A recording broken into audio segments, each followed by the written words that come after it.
I think the big lesson is everybody has to always remember that it's a multi-hazard approach to these hurricanes. I mean, literally it could be hundreds and hundreds of miles away and getting feet of rain from a system. So it's you concentrate away from the track. You also look outside the cone because you need to really understand those dangers and if you're vulnerable.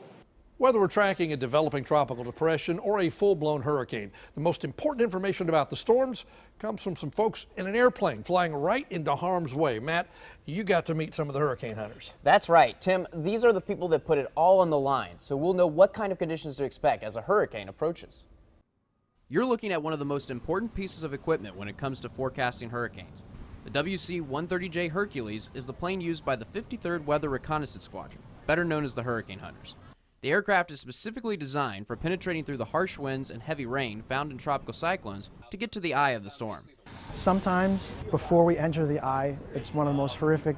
You know, you're holding on, turbulence is up and down, but about 70% of the time it's just like flying on a regular airliner.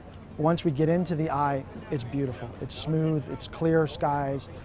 Sometimes at night you can see what's called like a stadium effect, like if you were in a big stadium and then you can see the moon and the stars coming up and the winds are being pushed out above the top.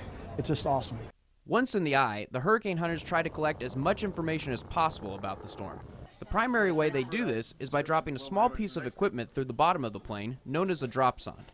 So when we drop the drop sondes out, they're mini weather stations, and they're sending that information back up to the airplane through telemetry, the pressure, the wind, salinity, the whole entire thing that a normal weather station would get. And then they take that data, the drop zone officer and the weather officer, they'll combine it in a vortex message, they call it. They'll put it into a user format of the data that we collected, and they send it through the satellites to the National Hurricane Center. The Hercules is assisted by the G4 Gonzo, a plane designed to fly over and around tropical cyclones to sample the atmospheric conditions near the storm. All this data is then sent to the National Hurricane Center in Miami, where it is extremely helpful. It's one thing to look at it from Miami or somewhere else, but to get the data from right in the hurricane is huge.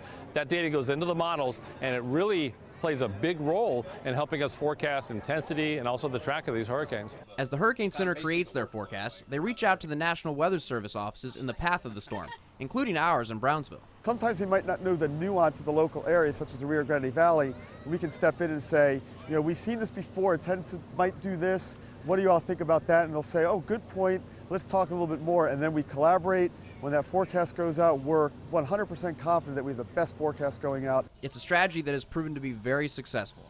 As technology advances, could remote-controlled drones be used instead to avoid sending people into the eye of the storm? Not so fast, says Hurricane Center Director Ken Graham. Right now, the human element, to be honest, is such an asset for us because we can really hear what they're experiencing and talk about, you know, what kind of turbulence that's occurring. But having that data real time and be able to chat back and forth right now, the human aspect of this is priceless. So for now, it's up to the courageous men and women of the hurricane hunters to weather the storm and bring us the information that keeps us safe. Last summer, the hurricane hunters were flying in Hurricane Harvey in the Gulf of Mexico when they clocked winds of 130 miles per hour as the storm approached the coastal bend. And while the people there knew what to expect, the damage was still catastrophic.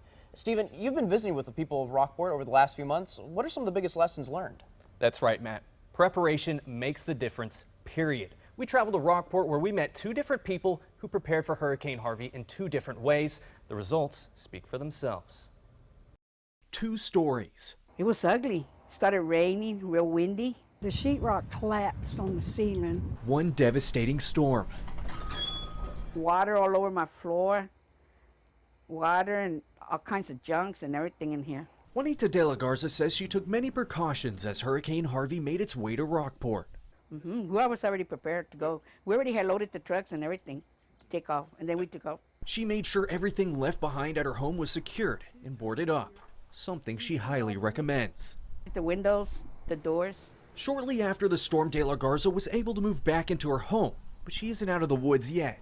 Over 9 months later, De La Garza is still finding damage to her home. As you can see, this duct tape is supposed to help stop with leaking.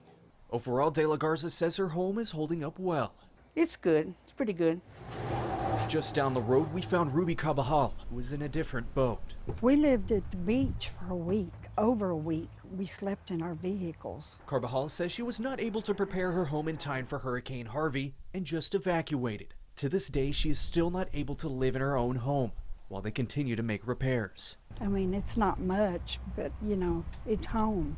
While she recommends people board up their homes, she also says people need to prepare for the days after the storm.